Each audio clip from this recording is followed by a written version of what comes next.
Bonjour les amis, je vous préviens, l'histoire que je vais vous raconter n'est pas drôle du tout, elle est même plutôt légèrement révoltante. Donc elle commence en septembre 2016 à la prison de Fresnes.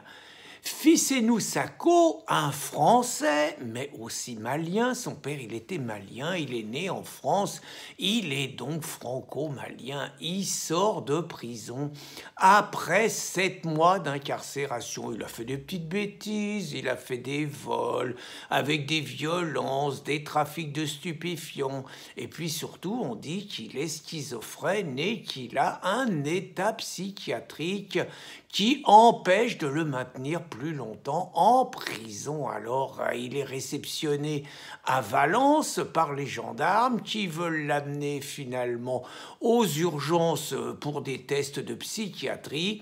Et puis, ficez-nous, il n'est pas menotté, il s'en va. Et puis, finalement, tout le monde est débarrassé du colis et on n'entend plus parler de lui jusqu'à Noël 2016. Là, ficez-nous, il a sans doute une crise, et c'est pas de sa faute, hein, c'est un déséquilibré. Il a une crise et pendant plusieurs jours, il fait quand même un petit peu du dégât. Il tue d'abord à l'arme blanche la malheureuse Paulette qui vit tout de suite toute seule chez elle et qui a 80 ans. Imaginez les derniers moments de cette pauvre femme, la panique qui a dû l'habiter et la mort sordide qui dut être la sienne. Mais ça suffit pas. Il est toujours en crise, ficez-nous le français. Donc il se retrouve 44 kilomètres plus loin dans une ferme tenue par deux agriculteurs de 75 ans, Marie-Thérèse et Bernard. Et c'est pareil, il est tué à coups de couteau. C'est pareil, il est en crise et c'est pareil, je préfère ne pas envisager celui qui a vu l'autre se faire tuer devant lui et se faire tuer après leurs derniers instants et ce qui doit se passer dans la tête de leurs enfants et de leur famille. Et puis, il continue, il prend la voiture du couple d'agriculteurs parce qu'il sait conduire, ficez-nous, même s'il a des embrouilles, il agresse, il menace plusieurs automobilistes. Alors les journalistes, ils sont corrects, hein, ils disent que c'est des bagarres, en fait c'est lui qui les agresse, mais vous savez, faut pas stigmatiser.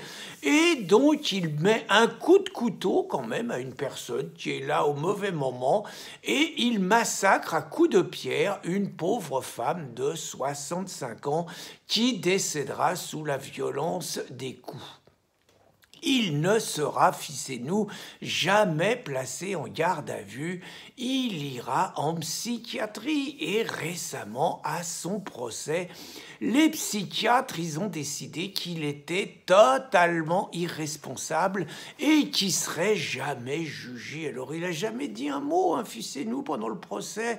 Il n'a pas eu un mot de regret, d'excuse vis-à-vis des familles, rien. Il s'est prostré dans le silence. Mais là, il a eu un sursaut, ficez-nous.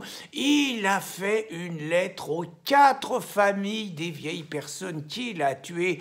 Il a dit qu'il regrettait ce qu'il avait fait et qu'il était très triste à l'idée de continuer à vivre avec les actes qu'il a commis. Il a du remords, ficez-nous.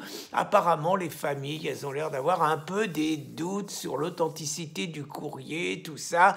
Mais en tout cas, il a eu un geste et ficez-nous, donc il ira jamais en prison. Il avait 23 ans à l'époque des faits.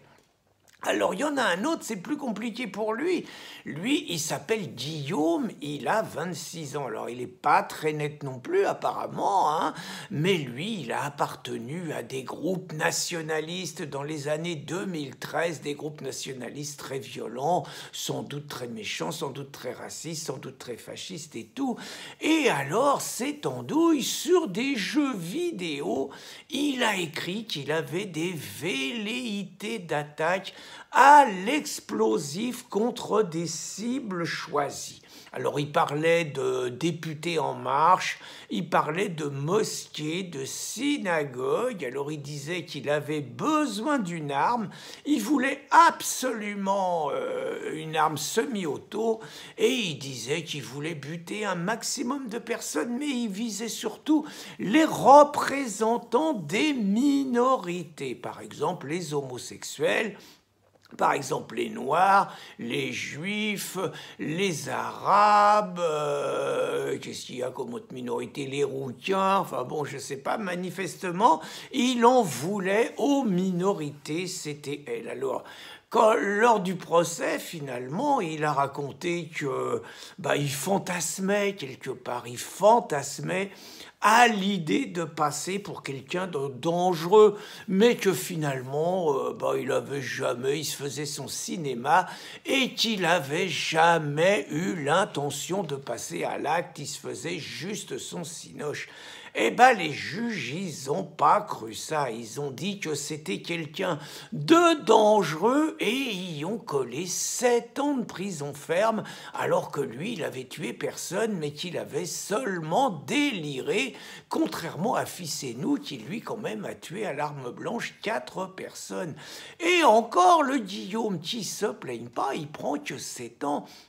Alors que je vous rappelle que Esteban et Samuel, simplement pour un coup de poing, je rappelle quand même que Clément Méric voulait le frapper par derrière, il s'est retourné, il y a mis un coup de poing, c'est pas des coups de couteau, un coup de poing, mais le malheureux Clément, qui était malade, n'a pas survécu au coup de poing. Je rappelle donc qu'Esteban, pour un coup de poing de défense, lui, il a pris 11 ans, et je rappelle que Samuel, il a pris 7 ans, lui, il a donné aucun coup de poing, mais il était complice parce qu'il était là. Alors le procès était en appel, il devait avoir lieu cette semaine, mais il a été repoussé à cause des grèves.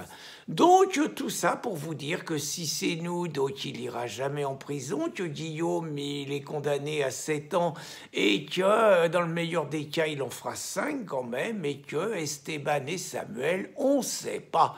Alors un vieil avocat disait pour conclure qu'il reconnaissait l'imbécile à celui qui disait qu'il avait confiance dans la justice de son pays. Bonne journée les amis.